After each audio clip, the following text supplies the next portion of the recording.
Después de conocer esa propuesta del Gobierno, ese IPC más el 0,5, como decía Edurne, ¿qué alternativa propone Izquierda Unida? Si se repasa la prensa, se verá que el propio Gobierno reconoce que se están dejando de ingresar 70.000 millones de euros al año, que aplicando el artículo 31 de la Constitución española sencillamente se tenían que ingresar cada año. Por tanto, mira, si sobra dinero lo dice el propio Gobierno. Pero ese no es el problema de fondo, ¿no? No falta dinero para las pensiones. El problema es que hay una imposición, por decirlo de alguna forma, la Troika. Antes del 31 de diciembre tenía que estar hecho el plan de reforma de pensiones, el segundo pensionazo duro en nuestro país. Y el objetivo del Gobierno es que hasta el 2022 pues va a recortar, según datos del propio Gobierno, 33.000 millones de euros a los pensionistas presentes y a los pensionistas futuros. Y la segunda cuestión, que es el tema de fondo y que se habla muy poco, es que la banca española lleva muchísimos años y las empresas aseguradoras de fondos privados de pensiones con ganas de que se incrementen los fondos privados de pensiones. Es decir, que el ciudadano lleguemos al entendimiento de que nos quedará una pensión ridícula cuando nos jubilemos, de tal manera que quien pueda se haga un fondo privado de pensiones. Y ahí está el negocio de la banca detrás. Por tanto, no está en quiebra, ni mucho menos el sistema de pensiones, no lo ha estado nunca en todo el proceso democrático, ni lo va a estar. Y luego una afirmación final, es que no van a trabajar nunca los 6 millones de parados en nuestro país y van a cotizar. Lo dejamos esto ya como un drama definitivo. Y la segunda cuestión, ¿por qué tiene que ser únicamente con la caja de la Seguridad Social? ¿Por qué no puede ser también con el conjunto de impuestos del Estado en un país que estamos en 3,8 puntos por debajo de la media de gasto en pensiones de la media de la Unión Europea? Entiendo entonces que no hay margen para el acuerdo, es decir, usted ya lo ve como son lentejas y ya está. Que el Gobierno lo que hace es que le va a bajar el poder adquisitivo a los pensionistas, pero además está en contra de la propia política del Gobierno. Si recortamos consumo, porque el dinero de los pensionistas va directamente al consumo, si recortamos consumo y quitamos poder adquisitivo, pues las fábricas producirán menos productos, venderán menos en los comercios y la economía se seguirá hundiendo. Además de la injusticia social que supone quitarle a un sector de la sociedad, pues que es el quien ha levantado este país a lo largo de la historia, y buscar ahí, en definitiva, tapar agujeros que han creado otros, y además agujeros muy gordos, y especialmente en el fraude fiscal, pues es sencillamente una indecencia desde cualquier punto de vista que se mire. Pero además es que no es que haya una subida. Vamos a subir el 0,25%, ahora el 0,50%. En el regateo, la ministra dice, pues va a ser el 0,50%. No, mire usted, el año que viene hay una inflación prevista por el Gobierno del 1,3%. Aunque se subiera el 0,50%, hay una pérdida real de poder adquisitivo de los pensionistas. Entonces no deben engañar a la gente, que le cuenten la verdad, y la verdad es esa. El ministro de la ministra Báñez coincidía con el segundo aniversario de la victoria electoral del Partido Popular. Hemos estado analizando esos 2 años. A usted le hemos escuchado decir que son malos, que ha habido incumplimientos, pero ¿cómo han sido esos 2 años para un partido de la oposición como Izquierda Unida? ¿Cómo lo han vivido ustedes? Pero no lo digo yo, lo ha dicho el presidente del Gobierno. El presidente del Gobierno ha dicho una cosa, que primero había que cumplir con el deber antes que con el programa. Y nosotros lo que decimos es que el programa es el deber. Cuando un partido político se presenta a unas elecciones con un programa de gobierno y ese programa lo aparca y saca el plan de reformas que tiene guardado en el cajón y que han ideado presumiblemente desde la propia FAES, y ese programa de reformas lo que es una medida tras otra, un decreto tras otro, 43 decretos, que yo he dicho que igual el Gobierno tenía que montar un museo de los horrores con tanto decreto que tanto daño le ha hecho a la gente. Es decir, no ha habido un Gobierno en toda la historia de España que en menos tiempo haya creado tanto sufrimiento a tanta gente en nuestra sociedad.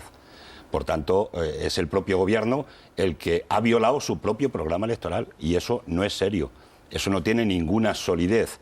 Por tanto, la valoración que hacemos de estos 2 años de gobierno no es que la hagamos desde Izquierda Unida, que a la sociedad española le preguntamos la valoración, y la inmensa mayoría, incluida una parte muy importante de los votantes del Partido Popular, lo que dicen es que ha sido una gestión de desastre. ¿No ha habido nada bueno en esa gestión del Partido Popular? Bueno, yo el otro día me preguntaba a un periodista sobre ese tema y me costó trabajo pensar que podía haber algo bueno en ese tiempo de gobierno del Partido Popular, aunque lo bueno y lo aparentemente bueno ya lo vende el Partido Popular todos los días, ¿eh? Eso no tenemos por qué venderlo los demás, pero de alguna manera me costó mucho trabajo. ¿Podemos decir que ha bajado la prima de riesgo? Bueno, pues sí, ha bajado la prima de riesgo, pero vamos a pagar 36.590 millones de intereses este año por la deuda soberana, que nosotros hemos planteado que hay que dejar de pagar los intereses de la deuda, porque eso lo estamos pagando de la sanidad, de la educación y de los servicios sociales en nuestro país. Y es dinero que además proviene de una especulación que se ha hecho a lo largo del tiempo, comprando dinero barato al Banco Central Europeo, a nuestro nuestro banco, paradójicamente, y después comprando deuda soberana a un 4, un 5, un 6%, que ha permitido esa cantidad de especulación en este tiempo. Y le voy a llevar una propuesta, se lo he dicho al presidente en el último debate que tuvimos, estamos preparándola para llevarle una propuesta concreta y la vamos a presentar a la opinión pública de cuáles son las razones en las que fundamentamos que hay que dejar de pagar los intereses de la deuda y que ese dinero hay que reinvertirlo en nuestra sociedad, en generar empleo y en dinamizar la economía productiva. Tiene seriedad, tiene solidez, tiene fundamento y además creemos que además de eso hay que ir a una auditoría de la deuda para ver qué parte de la deuda es ilegítima. Además de plantear alternativas como ese documento que dice que va a presentar en los próximos días al Gobierno, imagino que mirando al futuro, en los 2 próximos años que quedan todavía de legislatura, además de presentar alternativas, le pregunto, ¿su objetivo es echar al Partido Popular del Gobierno?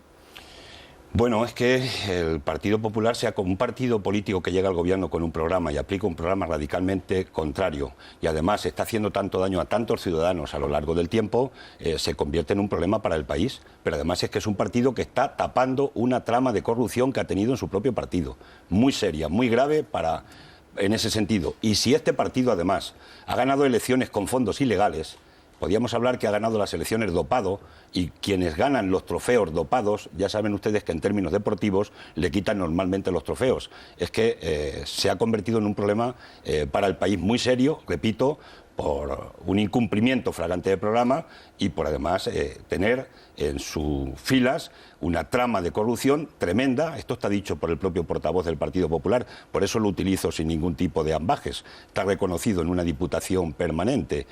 Y claro, en esas condiciones, lo de echar al gobierno del Partido Popular democráticamente por la vía de las urnas es lo que estamos planteando. Por eso le hemos pedido la dimisión al gobierno, se la continuaremos pidiendo con poca fortuna, evidentemente, pero de alguna manera es el objetivo que tenemos, porque hay que generar una alternativa distinta, porque no podemos condenar a la gente a la desesperanza permanente como tiene este país. Pero muchos sectores de este país, no solamente los sectores tradicionales de la izquierda, sino muchos sectores de este país, hoy están con desesperanza de cara a ese futuro que viene, que evidentemente es más incierto que lo que dice el gobierno. Y dígame, para cumplir ese objetivo, ¿lo haría sumando fuerzas, sumando una mayoría de izquierdas con el Partido Socialista?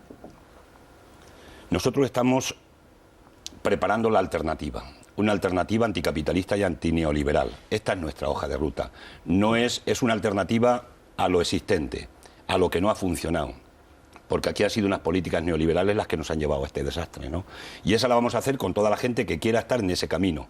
¿Incluido el Partido Socialista lo tiene muy difícil, porque un partido que modifica la Constitución y consagra en la Constitución que la prioridad de este país es pagar los intereses y la deuda antes que la sanidad, la educación o los servicios sociales, es muy difícil. Para hacer un cambio profundo y que la gente se lo crea es muy complejo, pero además tiene historia. Y el problema que hoy tiene el Partido Socialista es que no tiene credibilidad, porque ha estado practicando en el gobierno algo distinto, radicalmente distinto de lo que hoy predica en la oposición. Y cuando se ven los grupos es cuando se está en el gobierno. La oposición, todo el mundo puede tener una dialéctica correcta. Por tanto, este Partido Socialista, el que conocemos hoy aquí, con esta dirección que tiene este Partido Socialista y la trayectoria que ha tenido anteriormente, evidentemente no reúne condiciones desde el punto de vista ideológico ni programático para poder decidir que quiere un cambio de verdad en este país. Pongo un botón de muestra sobre la democracia que se reclama en las calles, un sistema democrático más justo, pues cuando hemos hecho el intento en Asturias con un acuerdo previo que teníamos de modificar el sistema electoral para que fuera más justo, pues han tomado la decisión de que se han hecho para atrás en el último momento y que no hay reforma electoral. Por tanto, los que dicen que han vuelto, algunos pensamos que no han vuelto, o si han vuelto a hacer lo mismo que ayer, y eso desde luego no forma parte de una hoja de ruta de un programa alternativo. Pero en todo caso, los ciudadanos decidirán en las urnas cuál es la correlación de fuerzas que quieren para el futuro de este país. ¿Eso es un no rotundo o un no depende de lo que No, hagan? es que no es ni un no ni un sí, es que nosotros vamos a ir sobre lo concreto. Y lo concreto es un programa alternativo sobre qué medidas concretas. ¿Se va a estar de acuerdo en un programa alternativo en suprimir la modificación del artículo 135 de la Constitución española? ¿Se va a estar de acuerdo en suprimir la reforma laboral del PP, pero también la reforma laboral del Partido Socialista? ¿Se va a estar de acuerdo en quitar también el pensionazo que dio el Partido Socialista? Yo, si llego a los años de jubilación, ya sé que me voy a jubilar más viejo, con más tiempo, porque hicieron un pensionazo, Rodríguez Zapatero, y a mi generación, pues ya sabemos que nos toca tener unos cuantos de meses y algunos algún año más para jubilarnos. Entonces, ¿van también a plantear retirar esa medida? Es decir, hay muchas incógnitas. ¿Van a cambiar realmente la política en la Unión Europea? La socialdemocracia europea, de la que tanto se aplaude por el señor, no quiero dar nombres, por el Partido Socialista en España, ¿va a hacer un pacto con Angela Merkel, un pacto de gobierno con la derecha alemana? ¿Ese es el cambio que da la socialdemocracia en la Unión Europea? ¿Con eso van a cambiar la estructura de la Unión Europea? Yo creo que hay muchas lagunas y muchas preguntas que hacernos en este país. Preguntas para nota, ¿eh? Señor Lara, son preguntas para nota. Son preguntas para una tesis. Enseguida voy a dejar que nuestros analistas le pregunten, pero quería plantearle dos cuestiones. Mañana es posible que el Consejo de Ministros lleve esa reforma de la Ley de Seguridad Ciudadana que durante toda esta semana, desde que se conoció, que saltó esa especie de borrador en algunos medios, hemos escuchado la oposición criticarlo como una mordaza a los ciudadanos. ¿Qué le parece? ¿Qué supone en realidad? Voy a poner un ejemplo simple, sencillo. En una familia nunca se educó a los hijos con la represión. Se educó con los valores, con la convicción y con el convencimiento de que había que tener unas pautas de conducta determinadas. Cuando se tuvo que educar con la represión, generalmente eso nunca funcionó.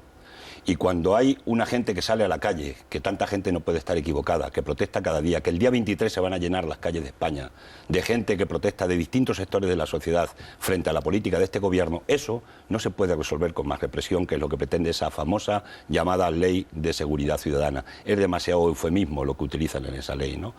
Tiene que ir a abordar la raíz de los problemas para que la gente no tenga necesidad de tenerse que manifestar a reivindicar cuestiones que le están robando en este momento, que son derechos conquistados a lo largo de la historia. Por tanto, esas leyes no resuelven nada. Al contrario, en mi opinión, lo que provocarán será que haya más reacción de la gente desde el punto de vista de que si no se aborda el problema de fondo, el problema de raíz, evidentemente no, con medidas represoras nunca se han resuelto los problemas en ningún país.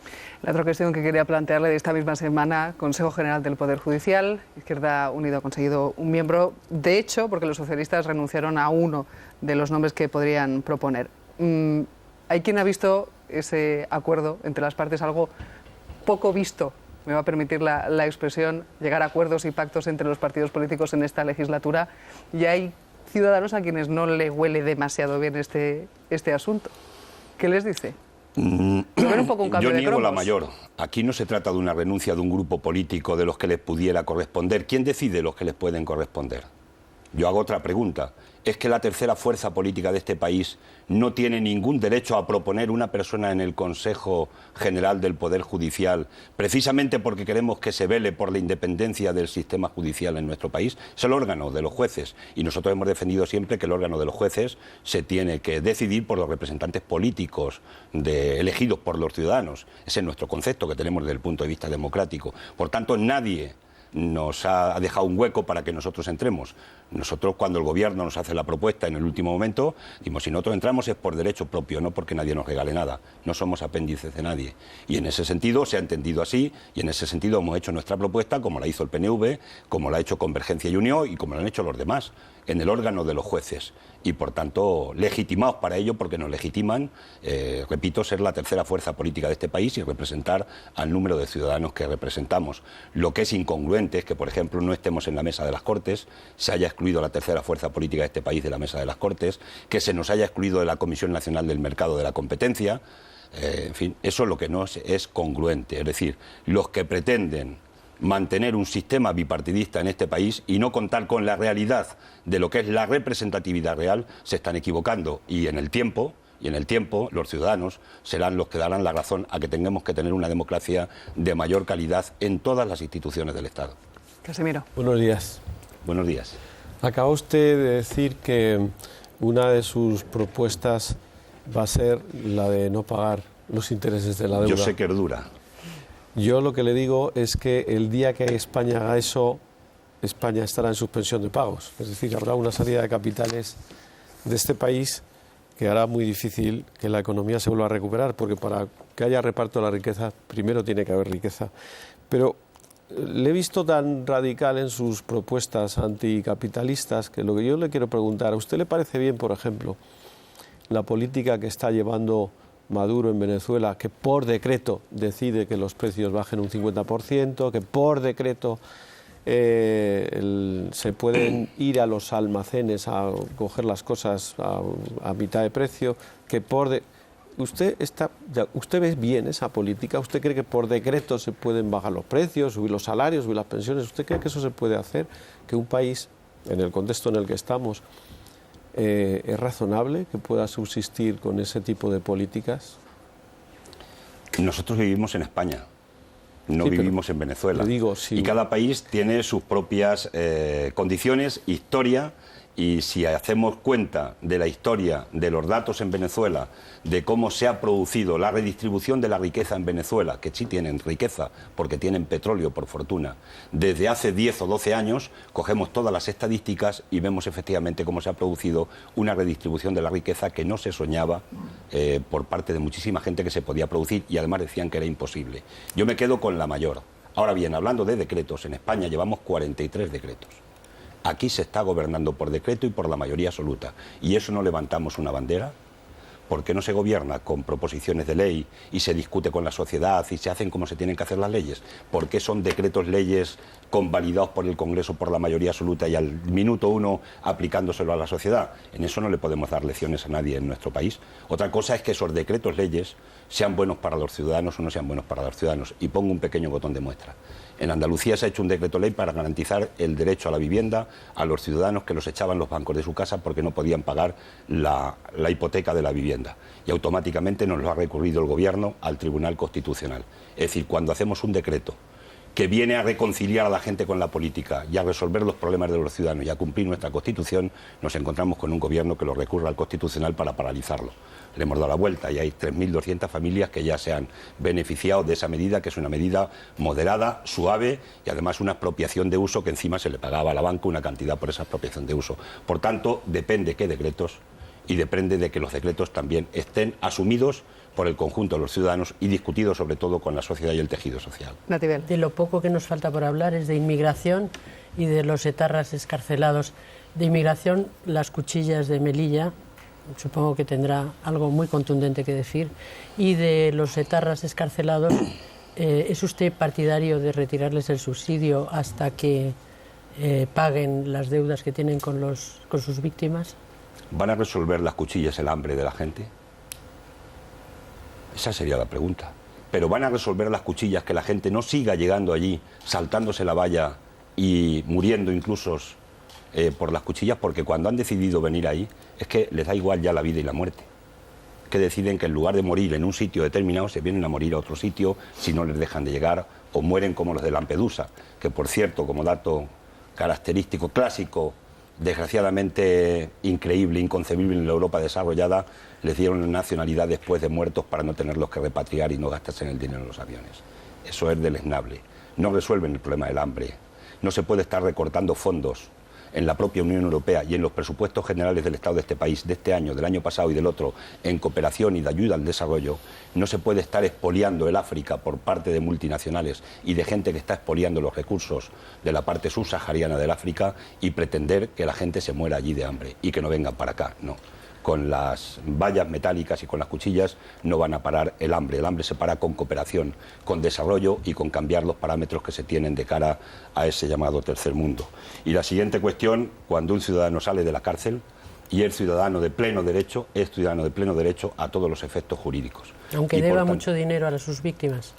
Aunque deben hasta vidas, las han pagado en cárcel, sí. Deben hasta vidas. Pero el problema es que cuando un ciudadano es ciudadano de pleno derecho jurídicamente, a partir de ese momento el tratamiento que tiene que tener, venga de la cárcel o venga de donde venga, es el tratamiento que tiene cualquier ciudadano. No se pueden limitar derechos en una sociedad democrática que nos preciamos de eso y nos preciamos de tener este Estado de Derecho. Señor Lara, ayer se ha producido un asalto violento de un grupo de ultras de extrema izquierda contra un grupo de estudiantes en la Universidad Complutense. Un asalto violento con heridos entre los asaltados. A mí me ha recordado, desde el otro lado, aquel asalto que hubo a una librería por parte de ultras de extrema derecha en Madrid hace unas semanas.